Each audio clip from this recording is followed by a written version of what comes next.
இன்னைக்கு நம்ம பேச போற விஷயம் என்ன அப்படின்னா, பரவலாக சோசியல் மீடியாவில் நடக்கக்கூடிய ஒரு விஷயம், ட்ரால். நினைச்சாலே பயமா இருக்கு. ஒவ்வொருத்தரும் சின்னதாக தங்களை முன்னிறுத்திக் கொள்ள முயற்சி செய்யறாங்க. அப்படி உள்ள வர்றவங்களும் சில நேரம் ட்ரால்ல மாட்டிக்கிறாங்க. ரொம்ப உஷாரா ட்ரால்லே மாட்டாம நல்ல பேர் எடுத்துக்கிட்டு இருந்தேன். வச்சு செஞ்சுட்டானுங்க சார். பாத்ரூம்ல எல்லாம் பிக்சர் போட்டு உட்கார வச்சு பாடம் வச்சிருவானுங்க. எதை பார்த்தா முதல்ல ட்ரால் பண்ணணும்னு தோணுது? சார் ரொம்ப கிரிஞ்சா டான்ஸ் பண்றது,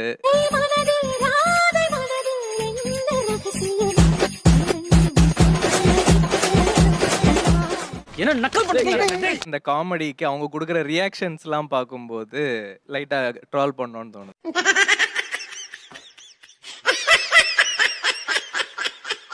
நம்ம ஏதாச்சும் ப்ரூவ் பண்ணிடணும் அப்படிங்கிறதுக்காக கொஞ்சம் ஓவர் பெர்ஃபார்ம் பண்ணும்போது அது ட்ரோல் மெட்டீரியல் ஆகும். வாயில நல்லா வருது, சொல்ல முடியல. ஏதாவது மூவிஸ் பார்க்கணும்னு வச்சுக்கோங்களேன், அந்த மூவிஸ்ல பார்த்தீங்கன்னா இந்த சினாரியோக்கு இவ்வளவுதான் எக்ஸ்பிரஷன் கொடுக்கணும் அப்படின்ற மாதிரி இருக்கும். ஓவர் ஆக்டிங் கொடுக்கும்போது ஆப்வியஸா அது வந்து ட்ரோல் பண்ண தான் தோணும். அதான் ஒரே ரத்தங்கிறது. குத்துனாவே ரத்தம் வெளியில வந்துறியா? இப்போ நீங்கெல்லாம் ட்ரோலை சந்திச்சு அதோடைய சங்கடங்களையும் சந்திச்சதா சொல்றீங்க. ஓகே, நீங்க எப்படி ட்ரோல்ல மாட்டினீங்க? அத வேற ஞாபகப்படுத்திட்டீங்க. நெஞ்சமெல்லாம் பொண்ணு அறக்கு தம்பி, மறக்க முடியல. சொல்லுங்க. நான் ஃபர்ஸ்ட் இந்த நேன ஷோவில் தான் வந்து கம்யூனிட்டி பற்றி பேசி நான் ட்ரோல் ஆனேன். யார் இது? எனக்கு வந்து என் ஜாதி பெருமையை பேசும்போது வந்து மியூசியம் முறுக்கணும்னு தோணும், நெஞ்ச நிமித்தி நடக்கணும்னு தோணும், கண்ணில் ஒரு திமிரு, ஒரு ஆங்காரம். சித்தப்பு, நீங்க எப்போ வந்தீங்க? 2020 12ஆம் தேதி ரிலீஸ் ஆகுது அந்த ஷோ. மறுநாள் நைட்டு தமிழ்நாடு ஃபுல்லாக ஒரே ஒரு நைட்டில் நான் ட்ரெண்ட் ஆனேன். இதெல்லாம் ஒரு பெருமையா பாஸ்? எனக்கு பெருமைடா எருமை. யாராலையும் ஆக முடியாது, உங்களாலையும் ஆக முடியாது, வேற யாராலும். ஒரு பக்கம் கவலையா இருக்க மாதிரி சொல்றீங்க. இப்ப பார்த்தா பேச்சோட பேச்சா நம்ம என்ன சொல்றோம், அதுல நான் ட்ரெண்ட் ஆன யாராலையும் ஆக முடியாது. என்னடே அவன் இன்னும் திருந்தல மாமா. ஷோ ரிலீஸ் ஆன ஒரு 6 மந்த் அதை நான் கிராஸ் பண்றதுக்கு எவ்வளவு கஷ்டப்பட்டேன்னு எனக்கு தான் தெரியும். எதுக்குடா இம்புட்டி விளம்பரம்? நாங்க நகைச்சுவையா தான் சொன்னமே தவிர இவரை நாங்க இது பண்ணல. நீங்க அதனாலதான் இப்ப உங்களுக்கு ரியலைசேஷனும் வந்திருக்கு. அவன் அருமை வறுமைக்கு ஆபத்து வந்துரும் போல் இருக்கடா. ரொம்ப கவனமா டீல் பண்ணி ஆட்டத்தை கலைச்சிடுறாசா. நாங்க அதை பண்ணலன்னு வைங்களேன், ஓ நம்ம இவ்வளவு கெத்தா பேசணும், நீங்க அந்த ஜோனுக்கு போயிருப்பீங்க. எப்படி சார் இவ்வளவு கரெக்டா சொல்றீங்க? எப்படி? அது பார்த்தாலே தெரியுது சார். இப்போ நீங்க என்னென்ன மாற்றங்கள்லாம் பண்ணிருக்கீங்க? Good question. கம்யூனிட்டி பற்றி பேசுறதில்ல. நான் பாட்டில் என் உண்டு, என் ஒர்க்கு, நான் பாட்டில் என் வேலையை பார்த்துட்டு நான் பாட்டில் போயிட்டே இருக்கேன். ஆமா, கடைசியா ஒரு வார்த்தை சொன்ன, என்ன சொன்ன? அந்த மாதிரி பேசுறதில்ல, கம்யூனிட்டி பற்றி பேசுறதில்ல. கரெக்ட்.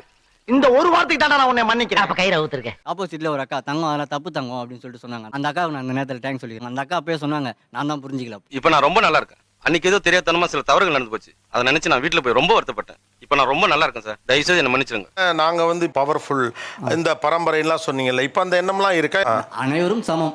அதான் முதல் சவாரியே பட்டையும் பொட்டுமா வந்து நிக்கிறானையா, என்ன தெய்வீக முகம். இப்போ எந்திரிச்சு அந்த நடந்து வந்து ஒரு கை கொடுத்துட்டு போங்க. என்னையா இதெல்லாம்? எப்படிலாம் ஃபீல் பண்றீங்க? என் திறமையை வெளிக்காட்டுறதுக்காக, அதாவது லேடி கெட்டப் போட்டு நான் சில கண்டென்ட் எல்லாம் பண்ணுவேன். அந்த வேலையும் உனக்கு தெரியுமா? தெரியுமாவா? லோயர்ல இருந்து அப்பர் வரைக்கும் அலசலத்துல அலசிருக்காண்டி. நான் அப்படி பண்றப்போ என்ன கஷ்டப்படுத்துற மாதிரி டக்குன்னு ஒரு 2 நிமிஷம் ட்ரோல்ல வந்து எனக்கு கலாச்சிட்டு போயிடுறீங்களே. வீரண்டு என்ன கமெண்ட் வேணாலும் வரட்டும், ஆஹா சம ப்ரோ, உங்களை ரோல் மாடலா எடுத்துக்கிறேன், இப்படியே கமெண்ட் வந்தா உங்களுக்கு போர் அடிச்சிடாது. இப்படியே உசுப்பேத்தி உடம்ப ரணகலம் ஆக்கிட்டாங்கடா. ஆனா மனசு கஷ்டப்படுற மாதிரி வருது இல்ல. நான் இவ்வளவு கஷ்டப்பட்டு பண்றேன், நீங்க ஒரு 2 நிமிஷத்துல ட்ரோல் பண்ணிட்டு போயிடுறீங்களே. அடம் பிடிக்கிறிய நீ. உங்க திறமையை நீங்க காட்ட போறீங்க, நீங்க முடிவு எடுத்துட்டீங்க. அது வேற மாதிரி இருக்கும்போது பாக்குறவங்களுக்குன்னு ஒரு கமெண்ட்ஸ் இருக்கும்ல. இங்க பாருங்க, வாழ்க்கைன்னா சில அடிகள் விழத்தா தெரியாப்பா. எங்ககிட்ட ஒரு தப்பு இருக்கு, நீங்க ட்ரோல் பண்றேன்னு சொல்றீங்க. அதனால ஜட்ஜ் பண்ணல ப்ரோ. அது சிரிப்பா இருக்கு பாக்கும்போது. சும்மா இருக்க வேண்டியதானே. சிரிப்பா இருக்குன்னா நீங்க வந்து என்ன வேணா சொல்லுவீங்களா? நீங்க சீரியஸா ஒரு சில விஷயம் பண்ணும்போது சிரிப்பா இருக்கு ப்ரோ.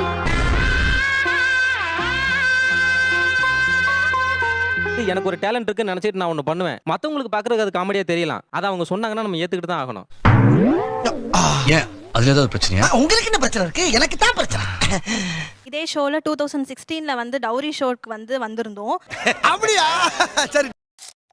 ஒரு நெகட்டிவ் கமெண்ட் போட்டு ஒரு நெகட்டிவ் ட்ரோல் ஆக்கி ரொம்ப வல்கரான வேர்ட்ஸ் யூஸ் பண்ணி எங்களுக்கு கார் வேணும், வண்டி வேணும் அந்த மாதிரின்னு சொல்லிட்டு எடுத்து வைக்கும் போது வந்து ஒரு நெகட்டிவ் கமெண்ட் போட்டு, வேண்டாம் நீங்க எதுவும் சொல்ல வேண்டாம், எனக்கு எல்லாம் தெரியும். இதோ உங்களுக்காக பெரிய மண்டபத்துல கல்யாணம் பண்ணணும். இதெல்லாம் கேக்குறீங்கல்ல, வேலை பண்றீங்களா?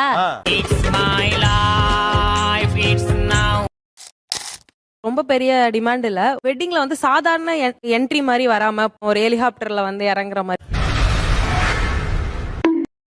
எல்லாம் மீறி கேக்குறதுன்னு இருக்கு இல்லையா? ஹெலிகாப்டர் இது ஒரு பையன் கேட்டிருந்தாலும் நாங்க ட்ரோல் மெட்டீரியல் தான் இல்ல, அதுக்கு கிடையாது. உடிச்ச மாப்பிள்ள பாயிண்ட். அவங்க பேசுறது வந்து ஒரு பெட்டர் அண்டர்ஸ்டாண்டிங் இல்லாம ஒரு ஒப்பீனியனை எடுத்து வைக்கும்போது மேபி வந்து அதை அக்செப்ட் பண்ணாம இருக்கலாம். இவங்க இந்த மாதிரி ட்ரோல் பண்றதுனால தான் நம்மளே இந்த மாதிரி தான் பண்ணுவாங்கன்னு சொல்லி அதுலயே பாதி பேர் பயந்து இந்த வீடியோக்குள்ள வர மாட்டேங்காங்க.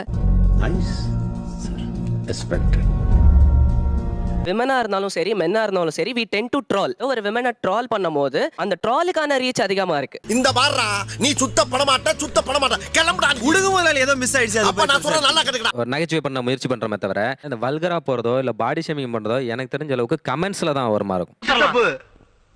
தெரியும் சூது நானும் எங்களுக்கும் தெரியும். ஆக்சுவலி நான் ட்ரெண்ட் ஆவேன்னு எனக்கு தெரியாது. நான் ட்ரெண்டுக்காக பண்ணல. ரொம்ப மனசுடைஞ்சு சொல்றேன், ரீச்சுக்காக பண்ணல. ஒரு கலை அழிய போகுதுன்னு நினைச்சு நான் ஆடின டான்ஸ் ட்ரெண்ட் ஆச்சு. ஆனா என் ஹஸ்பண்டை பார்த்து பண்ண ஒரு விஷயம் வேற ஒரு ஐடியில போஸ்ட் ஆன வீடியோ, அது என் ஐடியில போஸ்ட் ஆகல. இவ்வளவு பேர் அங்க வள்ளி கும்மி ஆடினாங்கல்ல, ஆமாங்க. நீங்க மட்டும் எப்படி தனியா தெரிஞ்சீங்க? நான் என் ஹஸ்பண்ட் பார்த்து கண்ணடிச்சேன்.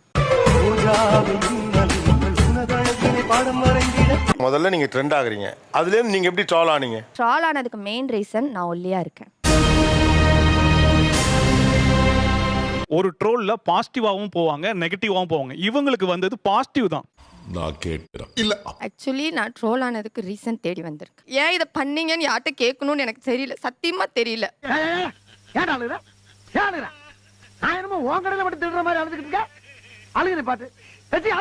நம்மலாம் இப்படி பண்ணா அதை கியூட்னு சொல்ல மாட்டாங்க. இது ஏன் கியூட்னு, அதென்ன பொண்ணுங்க பண்ணா மட்டும் கியூட்னு மேபி அந்த ஒரு மனநிலை. ஐ ஆம் யுவர் பெஸ்ட் ஃப்ரெண்ட். ப்ளீஸ்யா. சொல்ல மாட்டேன், கண்டிப்பா.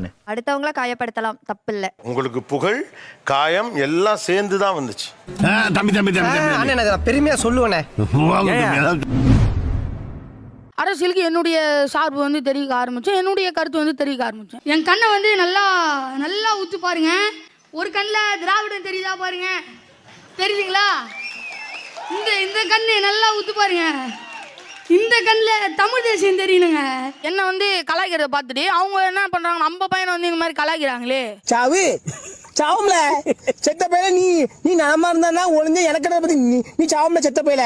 நீங்க சிறு வயதிலேயே அரசியல் பேசுதல் என்பது நல்ல விஷயம். ஆனா அரசியலுக்குள் வருவது அப்படிங்கிறப்ப பொலிட்டிக்கல் கரெக்ட்னஸ் ஒன்று இருக்குல்ல. சாரி, எனக்கு தெரியாது. அப்ப நாங்க மறுபடியும் வந்து திட்டமிட்ட துரோகங்களால வீழ்த்தப்பட்டுக்கிட்டு இருக்கோமா? பாத்தியா, இதுக்கு தான் அந்த கமெண்ட் வருது.